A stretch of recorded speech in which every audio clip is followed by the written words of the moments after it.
All righty. This young lady has 2 children, Maverick and Mulan, right? And 3 and 1.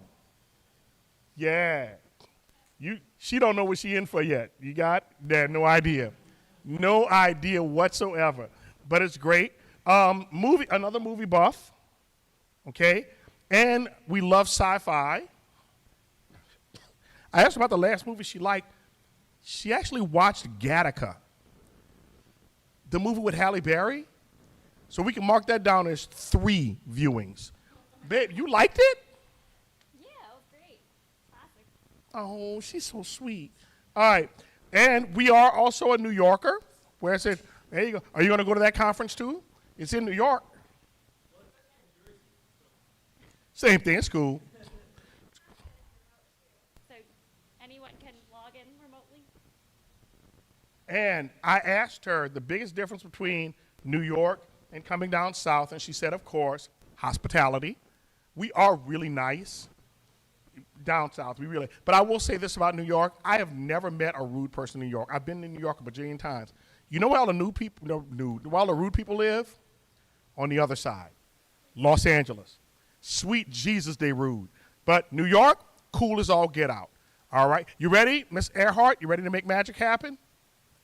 She's like, okay. She's like, yep, I'm gonna do the best I can.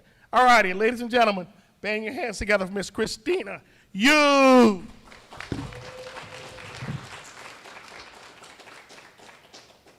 Hi, everyone. My name is Christina. I flew in from New York.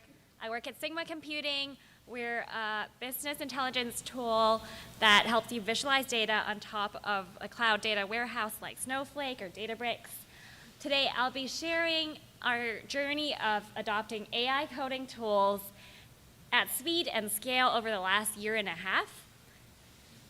I'm dressed as a pilot not only because I'm trying to make my flight afterwards, but also because I want to start and take you on a journey. First, above the clouds, we'll survey some literature on AI coding tools when we're dealing with very large code bases that have existed for a long time. Secondly, we'll dive deeper and survey the environment, how it's being adopted at my workplace over the years. And finally, I'll hit the ground running with some principles and practical examples for you to leverage immediately. Starting from above the clouds, I surveyed some external research. So a lot of this AI hype you're hearing about, a lot of code being generated rapidly for greenfield projects, for prototypes, and so on. It's a little different when you're at a company like ours. We are a startup that has grown a lot in the last year. Our developers have increased 66%. Overall, we're 800 people now. But our code base has been around for at least the last 7 years.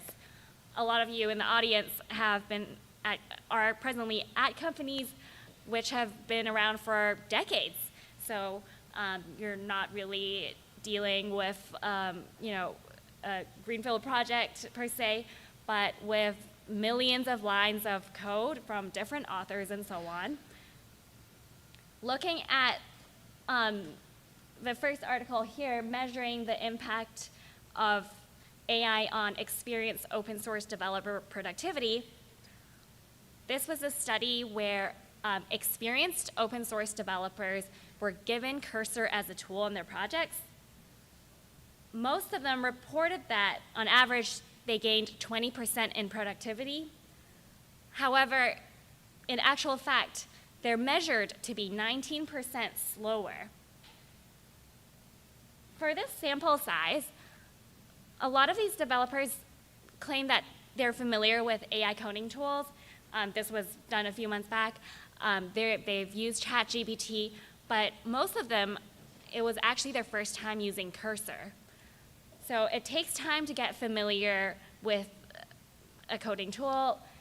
Effectively leveraging the tool itself is a skill of its own. On the other hand, you have open source developers like Armin Ranescher. He's the creator of the Flask Python framework. In an article less than a month ago, he wrote that 90% of his code is now written by AI, and he can't imagine working any other way. So this underscores the difference in benefits that people are getting from AI coding tools. There's another study looking at large code bases. This was done at Microsoft, Accenture, and an unnamed Fortune 100 company, where they found that less experienced developers yielded greater gains from being given these tools. It helped increase the number of tasks they were able to complete by 26%, although participants did have the choice to choose the tasks in which they used a coding tool after they found out they were being assigned one. Internally, we found that these high-level studies validated what we were seeing. We had really rapid initial adoption after the tools were rolled out a year and a half ago. Within a few short months, we found that more than 80% of our developers were using a tool, coding tool that had passed security review. And we had 60% weekly active users. However, the usage and benefits varied widely. We gave out a survey asking people how the tools have impacted their productivity and time, how much time savings they had. Curiously, one of the survey fields were that you could report a negative impact on your productivity. Nobody chose it. So, and in terms of time savings, generally people found that it made them more productive. However, like the first paper, the more experienced developers at our company actually found less benefits with the AI coding tools than those who were far newer at the company. The more experienced developers often experience cognitive load when large blobs of text were produced, and found it difficult to have the AI coding tool pinpoint the exact change. In terms of successful use cases, I have grouped the more common survey answers with larger text. People generally have found autocomplete very helpful in terms of looking at their next edit. There was one example which I was surprised by, but also found mildly amusing. So one developer had hurt their finger and was under a cast with one arm. So having this tool allowed them to complete a lot more code, which made sense. People also leverage the chat functionality to understand the code base better, just like the third paper, where a lot of the newer developers at Microsoft, Accenture, and so on used it to gain context and high-level understanding of the code base. This was particularly relevant to us due to all our new hires. We had 66% increase in engineering count, so a lot of people found that useful. People also used it for test generation, finding functions in utils functions that were buried in the millions lines of code. Because with AI, you can search for semantically similar function names, you're now all of a sudden able to search much more effectively than just using the find and guessing keywords. People also use it to generate boilerplate code faster, as well as for research. In terms of pain points, developers found that hallucination was a common pattern. The inability to generate production-grade code out of the box can be a little frustrating when you have to review very large code blocks. Working across multiple repos can also be difficult because a lot of these agents are not trained on such large contexts. People found that after generating large code blobs, being able to optimize the code efficiently and to yield it as a tool for debugging can be difficult.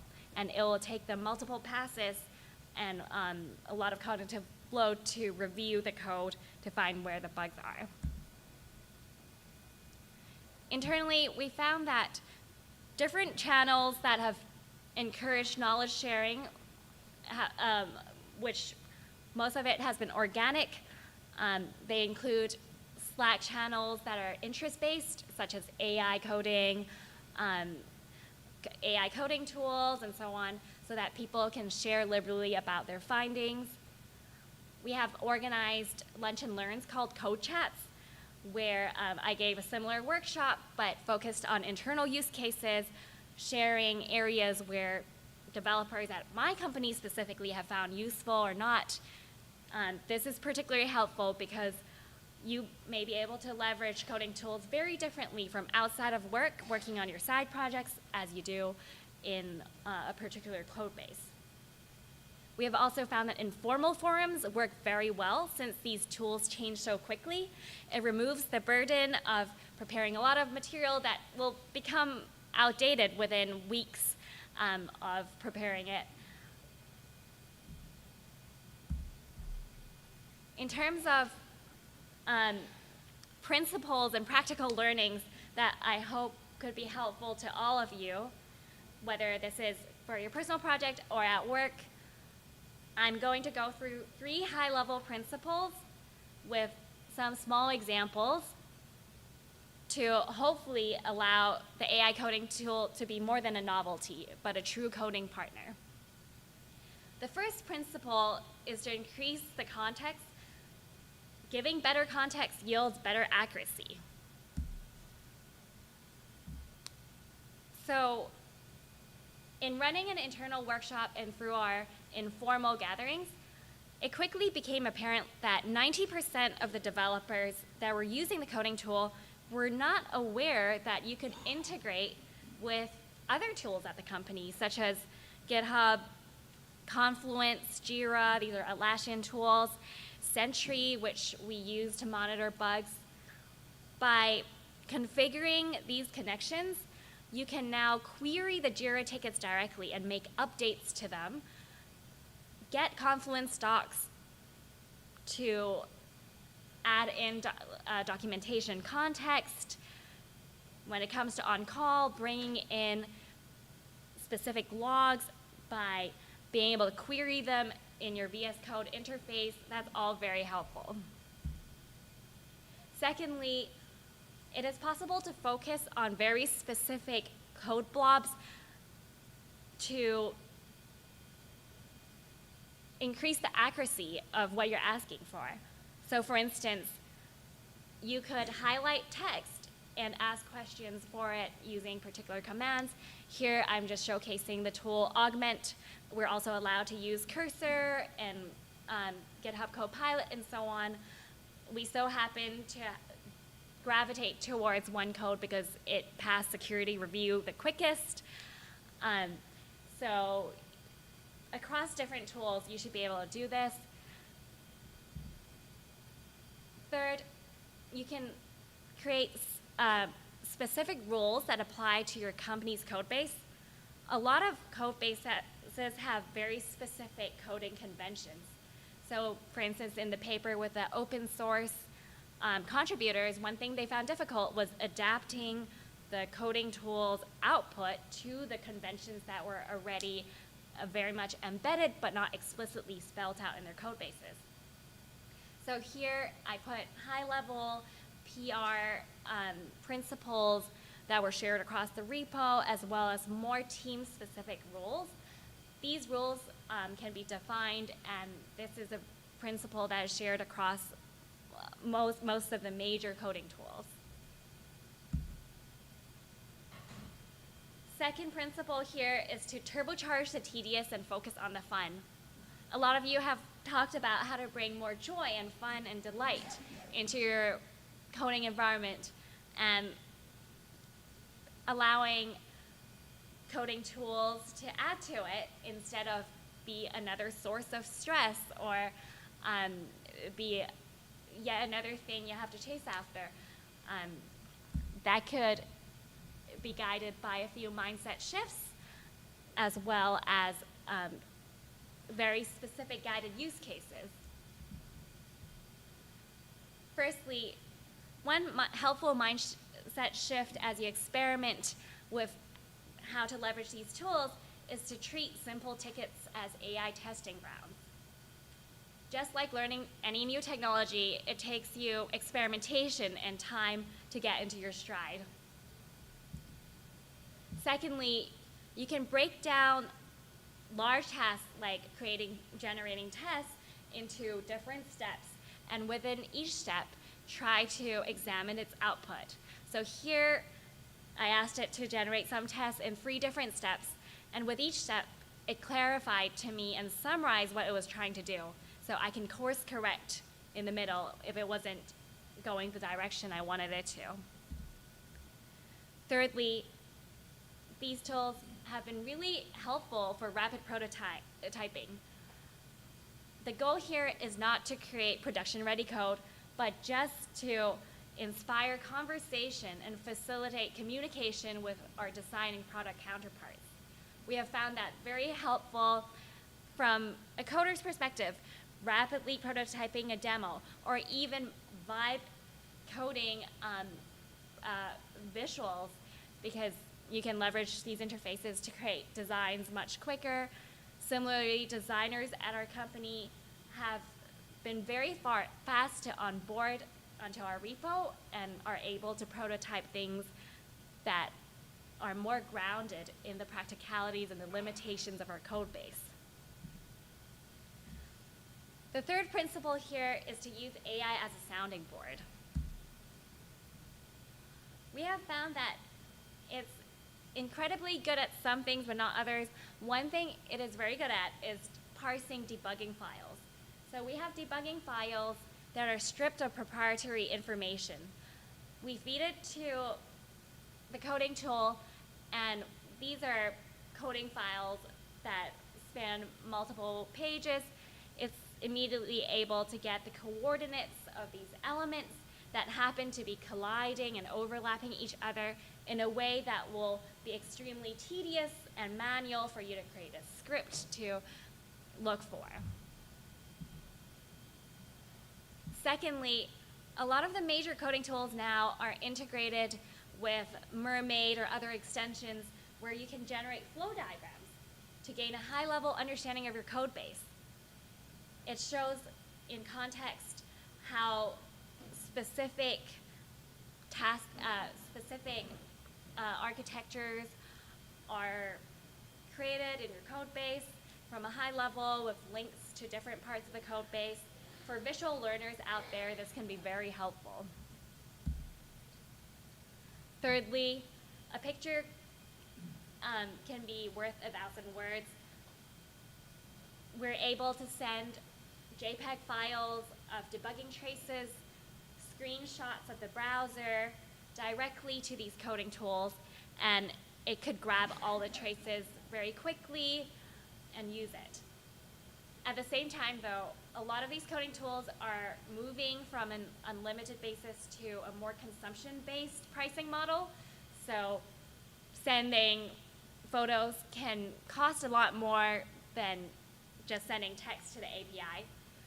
You can use some of the, for instance, in Cursor, you could be monitoring your spend limit and usage, so seek a fine balance of the two.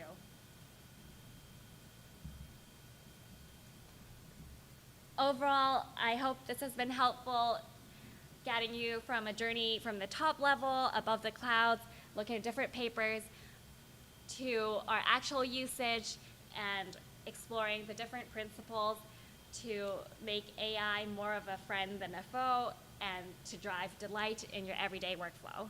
Thank you so much.